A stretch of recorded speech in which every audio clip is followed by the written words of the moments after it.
First of all, I want to thank Hammer Strength for sponsoring my presentation at the conference. That's the CSCCa conference. It's going to be in Fort Worth, May 6th through May 8th.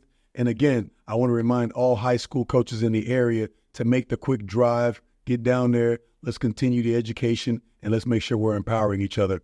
During the conference, our presentation is going to revolve around transitioning from one job to another job, from one school to another school, and just all the little ins and outs and the small details that happen while you're there, before you were there, and some of the resource issues that the guy prior to you or the guy after you or the young lady before you or after you had, and how that impacts your career without you knowing.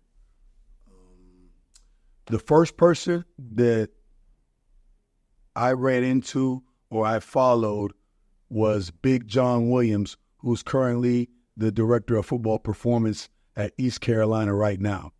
He was in Waco before I got there, and without me knowing it, I think he was a key ingredient, a key player in helping me further in my career, more so than I ever knew, right? So how you want to say it? Just like 1 degree of separation.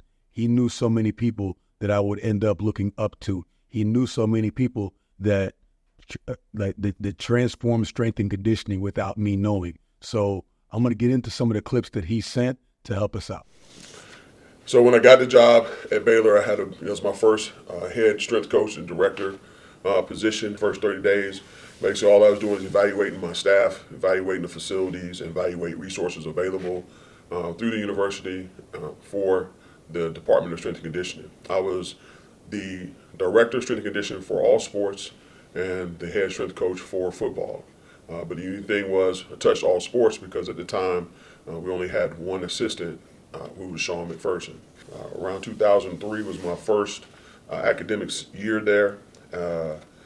So once I decided to build a program, again, I was in emphasis on trying to find the correct staffing, the number of staffing, what type of resources mean, budgets, opportunity to evolve the staff, and then create a structure and organization for athletes, i.e. lifting times, class schedules, because we were an off-site facility, we were away from campus, so those are a few hurdles that we had to try to organize. And the only team that was outfitted at the stadium at the time was the football team, had a locker room, and there was a training room access there with some coaches' offices at the stadium.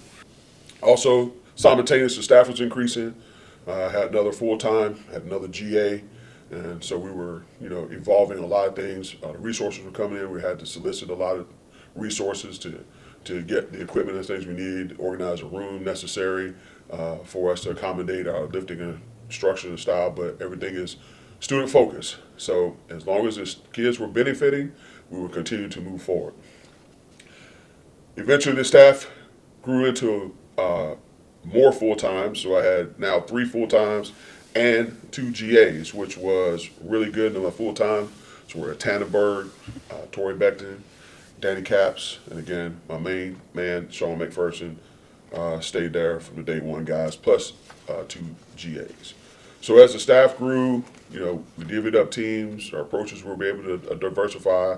The concept of time, place, and execution for all the teams, coach communication, foundation was there. So now I'm just kind of tiering more directly to the football focus of my responsibility. So it's just an accumulation of experiences.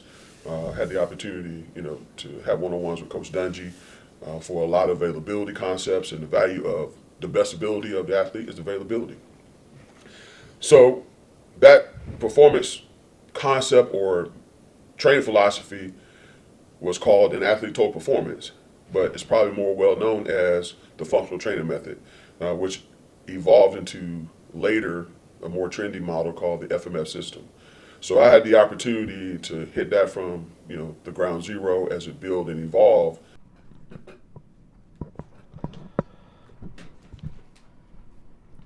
You got it in the middle, you good? Yeah, I tried to get it. So there's like blue Starting chain. on the top of my head. Like blue chain, it just keeps popping it. All right, we're good. All right, here we go. We're going to do this in one take. Let me know when you're ready. That's 2 takes if we don't do it in one. We're still rolling. I can't It's one take. Is it on? It's on. Okay, keep it on, because I can't be one take Kaz if it takes 2 takes, coach. That's true. You know what I mean? All right. No, So, no, one yeah, take. It's still no one false take. promotions in here. It's still Okay, still this take is one. all right. Here we go. One take, Kaz. Your friendly neighborhood Spider-Man. We ready? Yeah. All right, good. First off, I want to strongly invite all area high school strength and conditioning coaches to drive down, fly down, walk down, ride your bike down to Fort Worth, May 6th through May 8th, and break bread, share ideas, iron sharpens iron. You know, just continue the education with the CSCCa organization. You know, after that, I want to make sure that we frame the presentation that we're doing.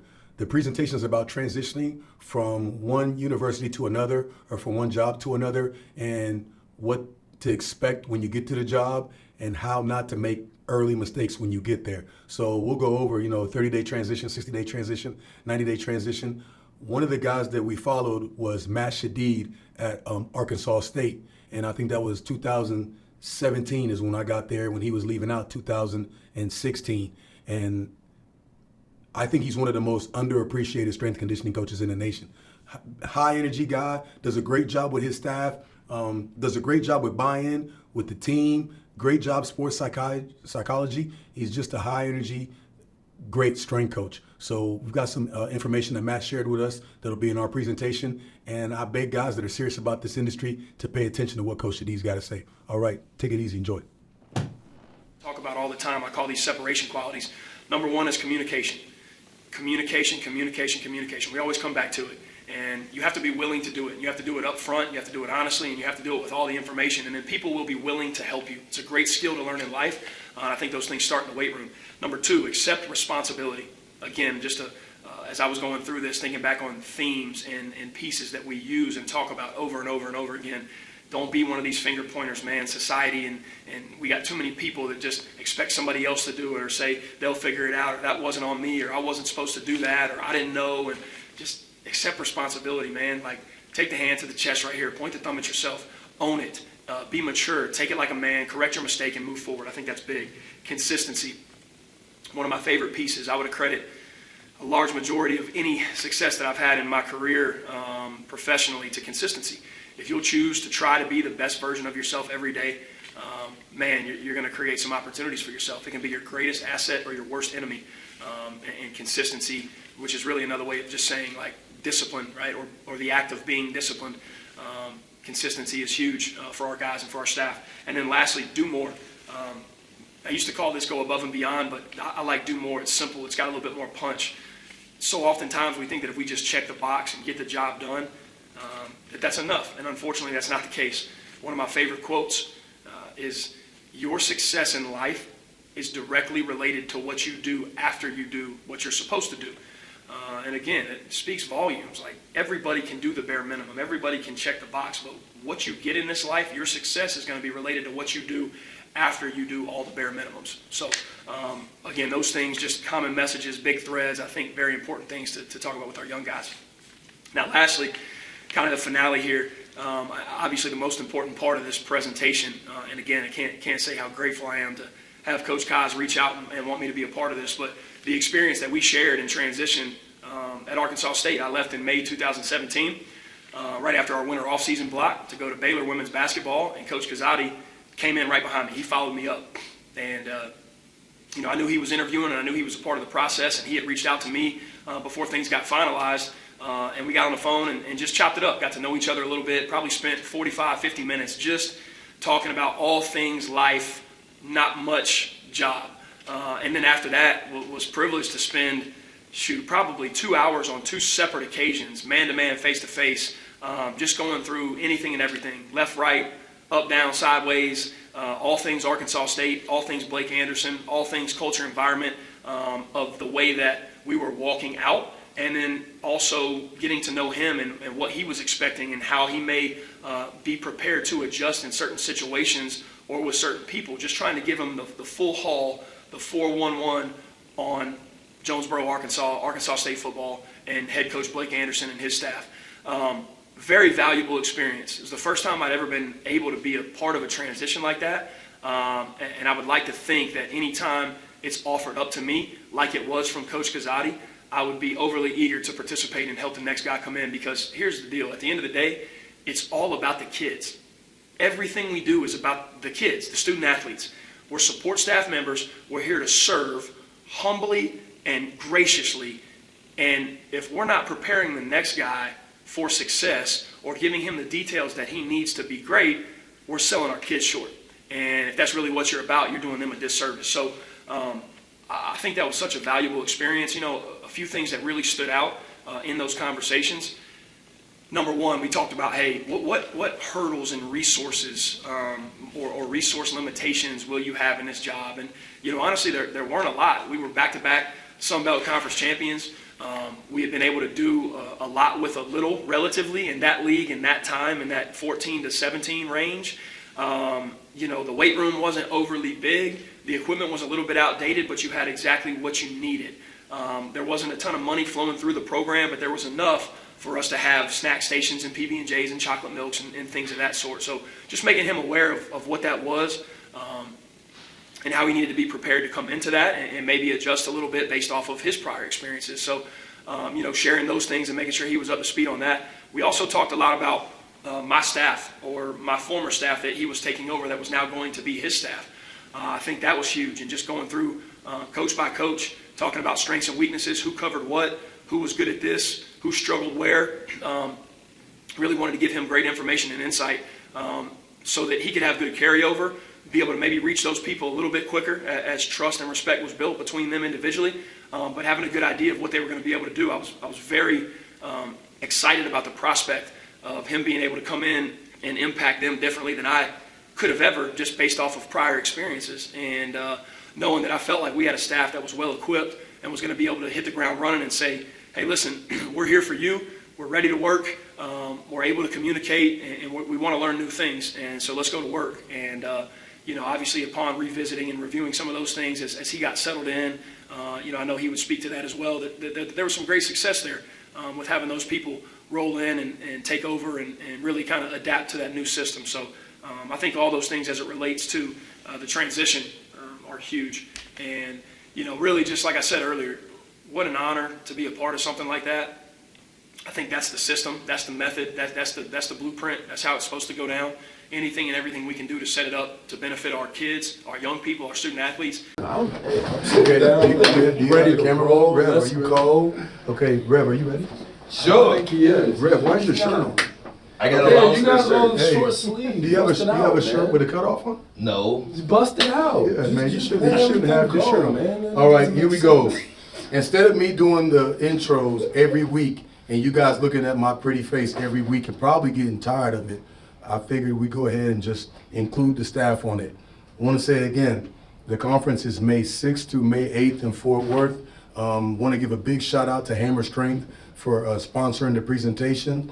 The presentation is going to focus on transitioning from one institution to another or one position to another, and we're going to focus on Trumain Carroll right now. He was at SMU before we got to SMU and did a great job setting us up for success. I think you worked with True for a little bit, right? Right. So you should probably tell people. Hey, that's my guy. That's my mentor, man. Hey, True, this off you, baby. All love, baby. All love. Good. So, Man, and Coach True was one of the first coaches when I was a young coach. He was at UMKC as the head strength coach. That's where I was from. He took me under his wing, helped me learn how to network with coaches, and as I was reaching out. yeah. Great people. Had great interactions with them, and shoot, me coming up as a young guy, I've learned from him and what he's done, and it's just great example of what to do. Good. Nikki and Shauna, you guys gonna say hi to the people? Everybody have a All right, High school good. coaches, bring it in. Yeah, high school coaches. Tell them Let's again, go. high school coaches. High school coaches. High school coaches, squad up. Yeah. Let's go, Texas football. Yes. Let's go, baby. Great, thank you. My name is Trumain Carroll, and I'm going into my 4th season as the Director of Strength and Conditioning at Kansas State University, and this is my family. We've been very blessed and fortunate on this coaching journey to make some amazing stops. One of those stops was at SMU down in Dallas, Texas, January 2015 to January 2018. At SMU, our program philosophy was broken up into 3 tiers. Number 1 was to establish our standards and our culture. As strength and conditioning coaches, we are sounding boards for our head football coach's message. It is our responsibility to make sure that that message makes it in that locker room, number one, and is lived out to a high level every single day. Priority number 2 was to build relationships, get to know the guys in the locker room. Because kids these days don't care how much you know until they know how much you care about them. Building meaningful relationships and build that trust, because you can only push somebody as far as they trust you. Priority number 3 is to lead our leaders. Identify who are the leaders in that locker room. Once you've done that, meet with them weekly and teach them how to lead. Our training philosophy is broken into 3 tiers. Tier number 1, keep it simple. Everybody does a different version of the same thing across the country when it comes to training. But it's not about what you do that's important. It's about how you do what you do. Number 2, be extremely detailed, because how you do one thing is how you do everything. So we coach with extreme detail in everything that we do, and it also reinforces our culture. And number 3, be consistent. I want to say thank you to Coach Kazadi for choosing this topic to present on, because it's what our profession truly needs. Thanks. We're rolling. You good, Jay? Okay, hey, this is Kaz Kazadi, TCU Athletics. Just getting back into the series of what we're going to do when we get to the conference. So May 6th through May 8th, going to go ahead and keep inviting the high school coaches until we get a sold-out venue.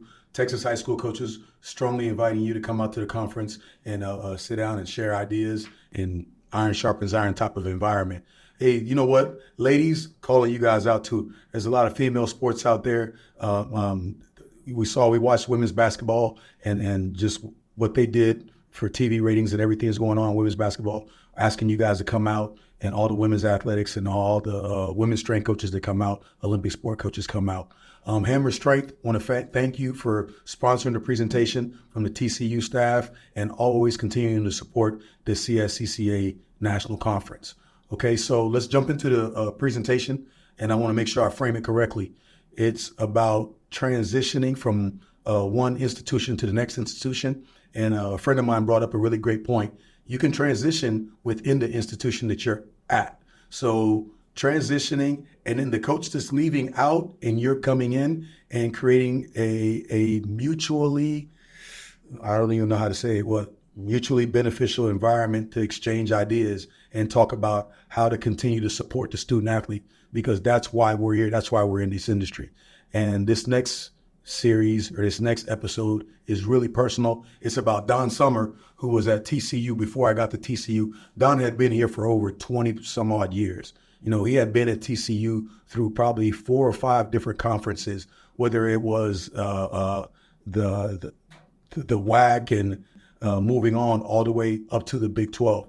So when we got here, Don sat down with the entire staff and went through individual players and went through template by template what he had been doing with the football team for over 20 some odd years. And we believe strongly to the day that that insight helped us have that great year that we had when we got to the national championship game.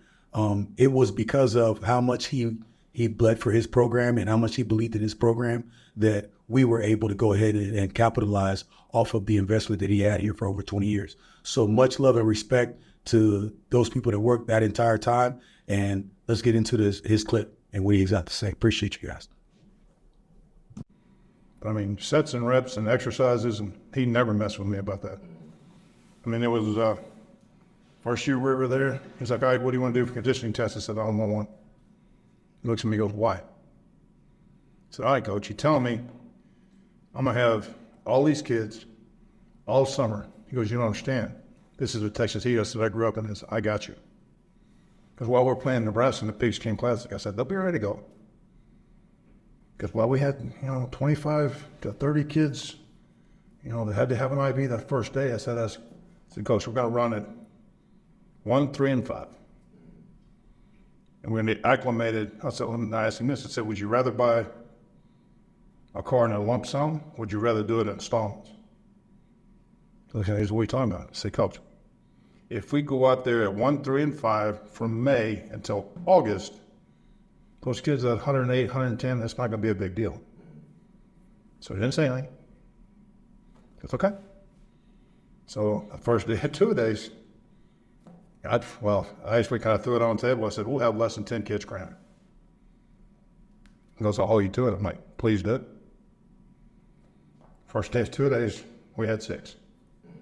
And after he'd come by, he goes, you're lucky. I said, what do you mean I'm lucky? He goes, you promised me back in February that we have less than 10 kids crammed. We had 6. You didn't think I forgot that, did you? I said, no, I hope you didn't. So, that's how kind of, he never questioned me on what we did, on how we did it. He believed in what I was doing and how I was doing it. So we never really had a problem. It was just, when I first got there, we had no budget, 0. But he always found money for me at the end of the year. What do you need? Or, yeah, I actually need some belts. Or what do you need? Well, I need a belt squad. What do you need? So he always helped me that way. I never had any money. We started with 5 benches, 5 inclines, 5 platforms, and 5 squat racks for 130 some odd kids which is a locker room right now. That was our weight room. Think about that. Now, it was nice because you always got to look at the field. But on the other hand, you had no room to do anything. And then basketball came in and got that new building in that back room. They're going to have this, brand new state-of-the-art weight room. I was hot. Okay, why are they getting this when the kids are doing all the work? When you get nothing. And Blair Prince told me, he goes, you don't get it. What are we talking about? He goes, give them whatever they want. Top shelf, do it all. I'm like, why? He goes, trust me. So, we went all out in that weight room. They had, it looked like it was only 6 half racks in that weight room, but they had every bell and whistle, anything you can possibly imagine in that basketball weight room. And now the big money football guys at TCU kind of looked around, and Dick Lowe, he went in there and he goes, what do you need? Give me a list. I'll write the check. Do what you want. So I basically gutted that weight room that was in the locker room now, and I could fit 9 double-sided power racks in there. We got all new weights, all new bumpers. I think we got USACA or Alico bumpers, dumbbells. Just because, it was one of those things. I was mad. I'm like, no, we should do this first. And they're like, no. Do it. Other people will be upset, and you'll get what you want. So I'm like, okay. So we went from that. We housed out of there for probably 10 years. And they were getting ready to do that big expansion. And they were going to redo the locker room, training room, equipment room, and the weight room. They were all right there. You could walk out of one door and go to the training room. The other door, the equipment room was right there, and the other door was the weight room. So it was all right there. So they're like, the only one that's logically that could move was me. So where the weight room is now, that used to be a parking lot. It was, it was concrete, and it was just kind of just sitting there. That's where game day, all the money people, they park back there. So me and Blair were out there. It was the middle of December, cold, with an old school track tape measure and some charcoal. And we're marking stuff off and laid it out. Now it was originally supposed to be where it is now, wrapped all the way around. So when you came out that door, it was right there. But then while we're doing the basketball thing, so it got cut off from where that food court is. That was all supposed to be me, and the door was supposed to be right there. That little crappy turf area that they had, kind of went down the hill. And the door was supposed to be right there. It was supposed to be, but we have to have a basketball food court. And they said that they were going to put between the weight, because they used to have between the building and the weight room, there's kind of like a hallway between the basketball deal. That was supposed to be a ramp down to the court. So they used to have all those fake windows and stuff. They were outside. There was those ones there in the front, and the ones up top. It was natural light, and it was beautiful. But that just kind of shows you from where we started with what we had to what it ended up when y'all got there. And it's always a process, and it's always, you try to leave it better than you found it. I found it, no disrespect to Bid, he did a great job of what he had, and he improved from what he had. Because when he got there, it was a shed. All that, well, it was always the defensive field for us, but the one closest to the indoor, that was 2 30-yard fields with a shed in the middle, and that was their weight room. So it's coming a little ways. And when he got there on the main field, there was a track around it. As you see that building, you see that curve in that building? Yeah. Yeah, that's why. There was a track. That's where the track was. And the baseball field is where the indoor and football field were. So my first year there, during spring ball, you'd have to dodge foul balls during spring ball.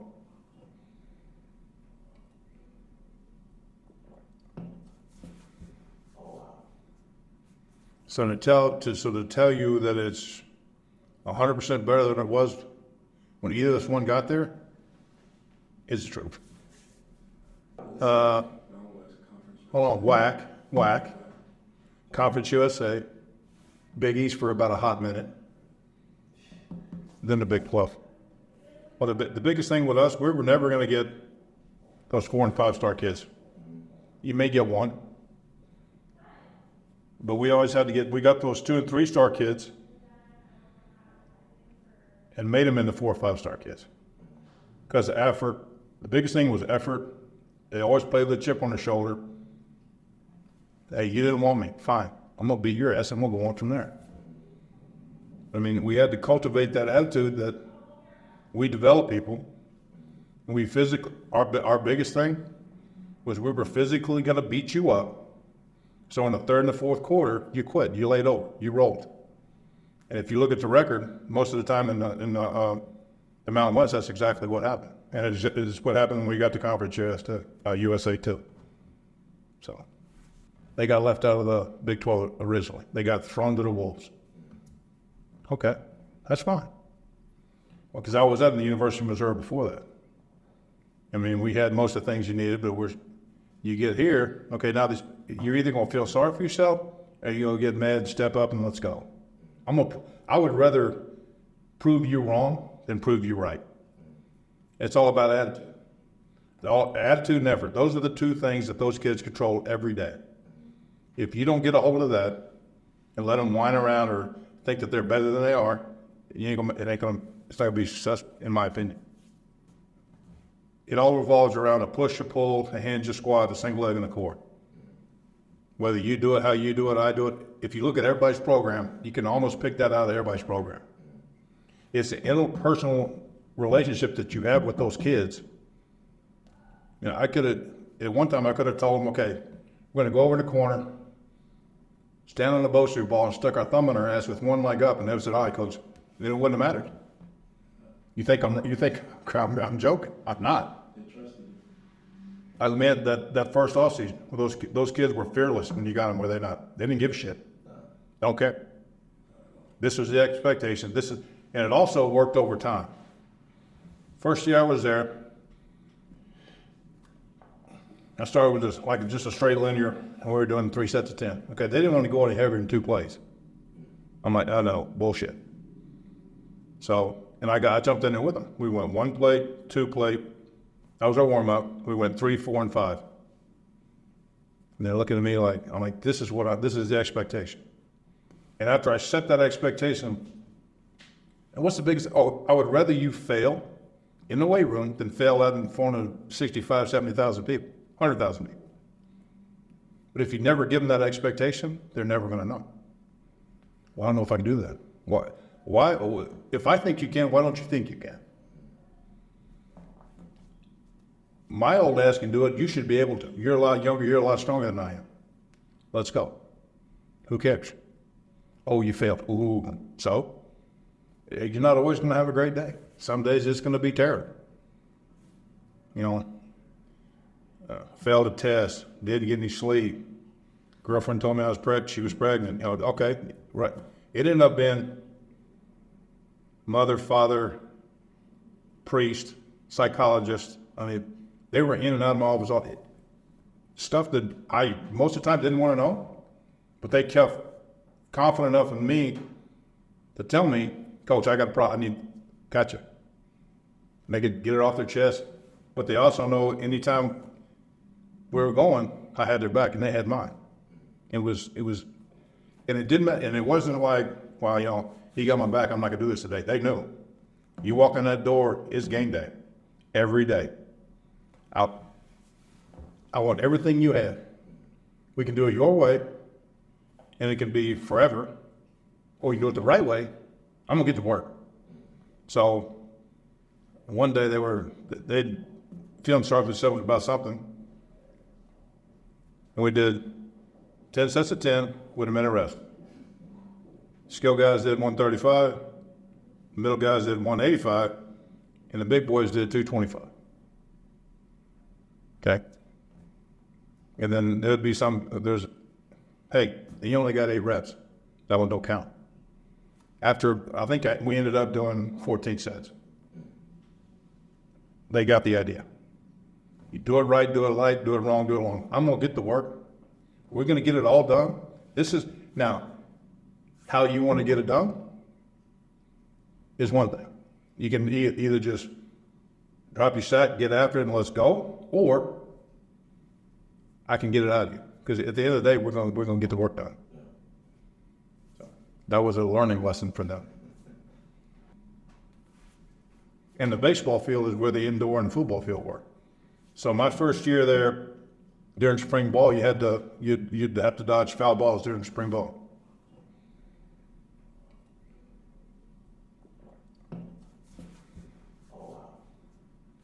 So to tell you that it's 100% better than it was when either of us one got there is the truth.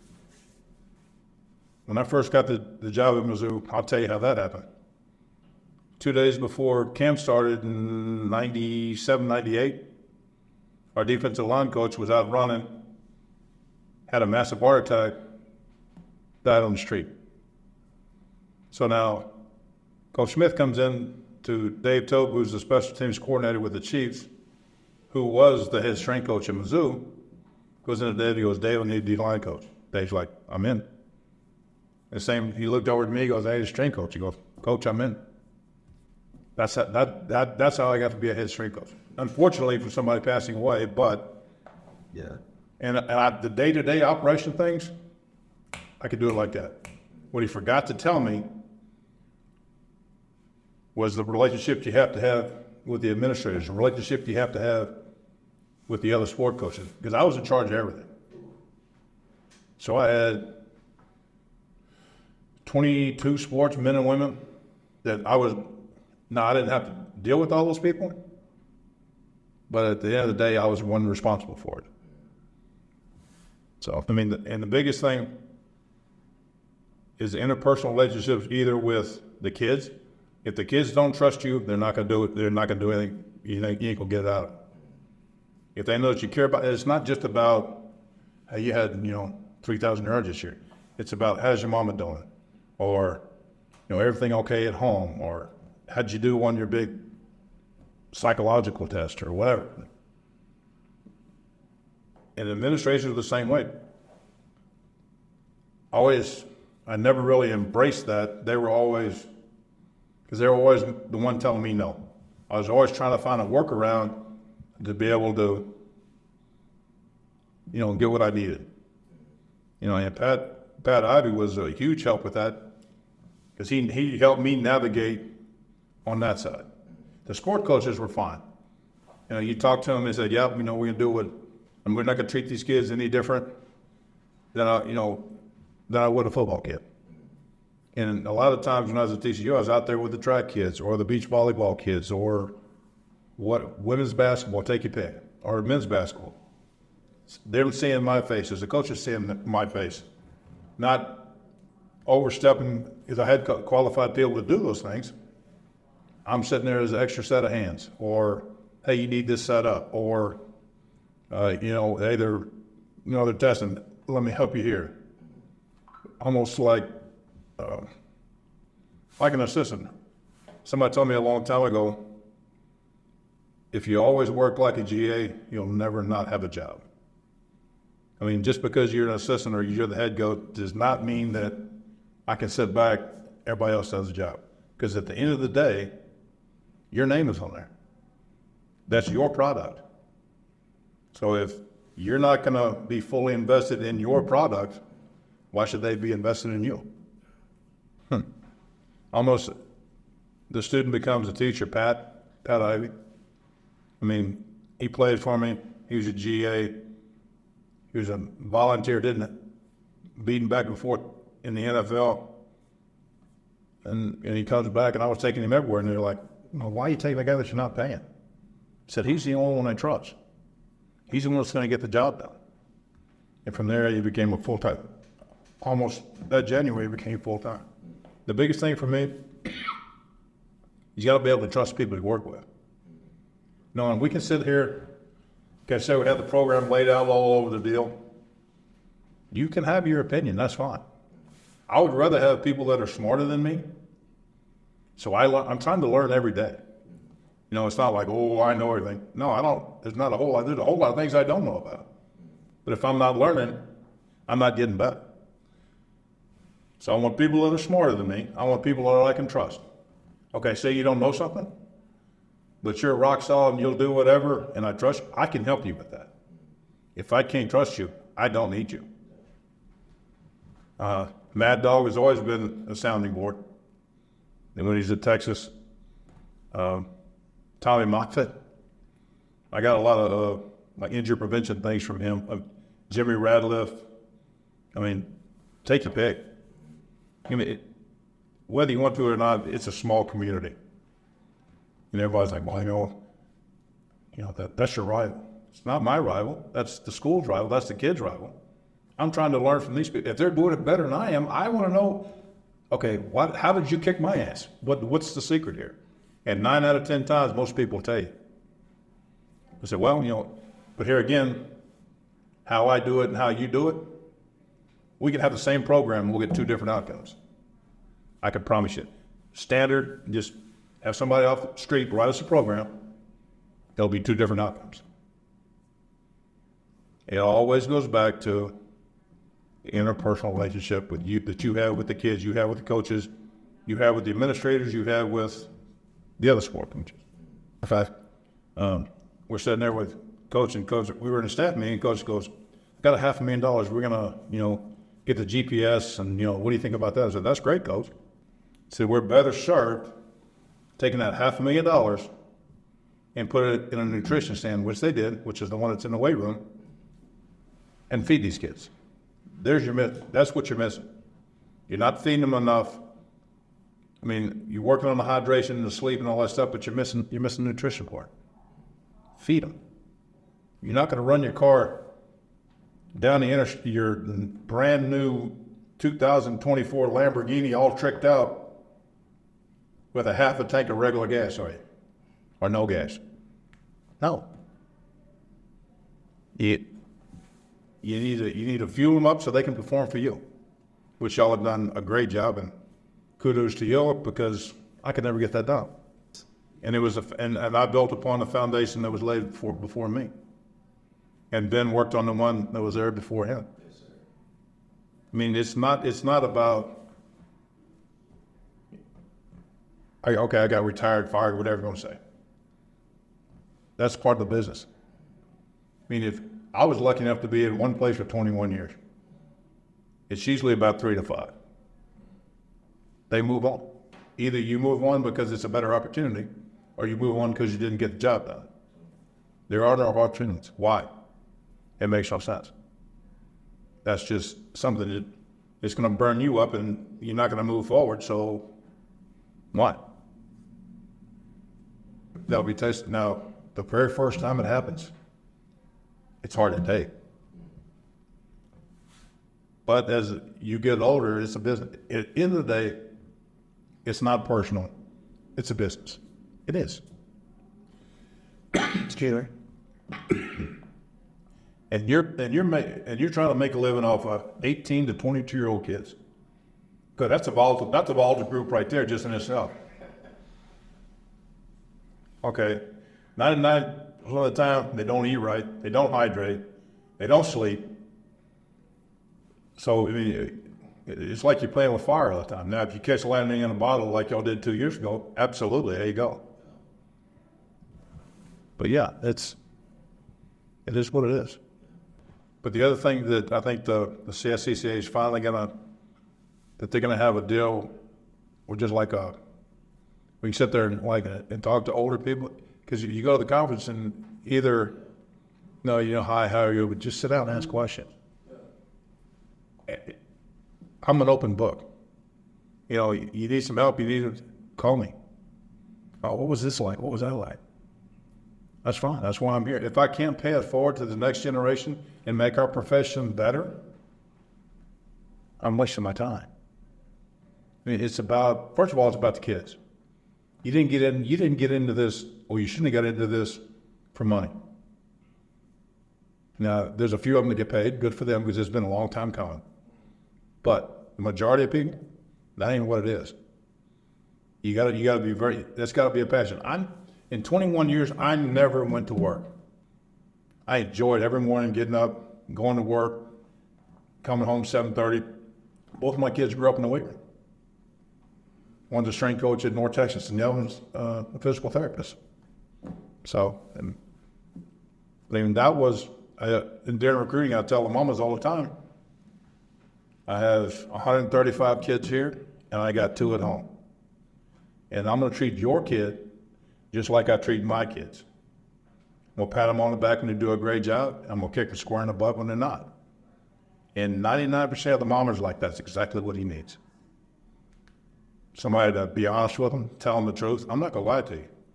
If you had a great day, I said, hey, Rev, that's an awesome day. Best, hey, today you were shitting. We know what's going on. That's fair. I wouldn't say, you don't want anybody to lie to you. That's not right. We're here to do a job, but it's also here to help these, they should have walked in as boys, and through the process, you help them become a man and give them the skills that they need, whether first round pick, a lawyer, school teacher, don't care. If I can help shape these young men into be an upstanding citizen, respectful to women, do all those good things, then I've done my job. Not that I'm here to be the father figure, but sometimes you are. It's just what it is what it is. But if I don't do my best to help these, and they'll tell you, I'm a man. Hold on a minute, you're 18 years old. No, you're not. You have a mortgage. You pay your car insurance. How about your cell phone bill? I'm pretty sure your mom does. Okay, now if you're doing all those things by yourself, I'll leave you alone. We can talk, man to man. But the biggest thing is watching them mature and maturate from a boy to a man. It's unbelievable. My time in the field has been great. I wouldn't change it. If I had to go back and do it again, knowing the pitfalls and knowing some of the things, I would do it again. 100% the same way. Now, if I was doing it now, I might get paid a little more, but that's fine. That's okay. That's what it was. The biggest thing is communication, especially with some of the younger strength coaches. Talk to these old guys. Talk to Tommy Moffin. Talk to Mad Dog. Talk to Pat Knight. They want to talk. Just pick their brain. Figure out what, I have a question. Or just not, hi, how are you doing? Sit down and talk to the man. 90% of the time, they're very approachable. If they're not, they either got something, they got A, B somewhere, or C, something's going on. So, I mean, for me, you should be paying it forward. I want to see this profession flourish and get better. It's gotten a lot better since when I started, but it needs to keep building and keep moving forward. And if I guess I'm an old guy now. So if you don't help the younger generation, you know what? And the older guys might learn something from you too. And if there are a quality strength coach, they should welcome that. Oh wow, I didn't think of that. Hey, if you're not learning every day, you're standing in mud. So I mean, the biggest thing to take away from me is everybody does just basically the same thing. It's about how you do it and talk to people. You see people walk around the exhibit hall with their chest all poked out. That's fine. Here, let's see if we can roll my sleeves up about 3 or 4 more times. Whatever. I get it. I was that guy. No, I didn't walk around with a sleeveless shirt, but that's beside the point.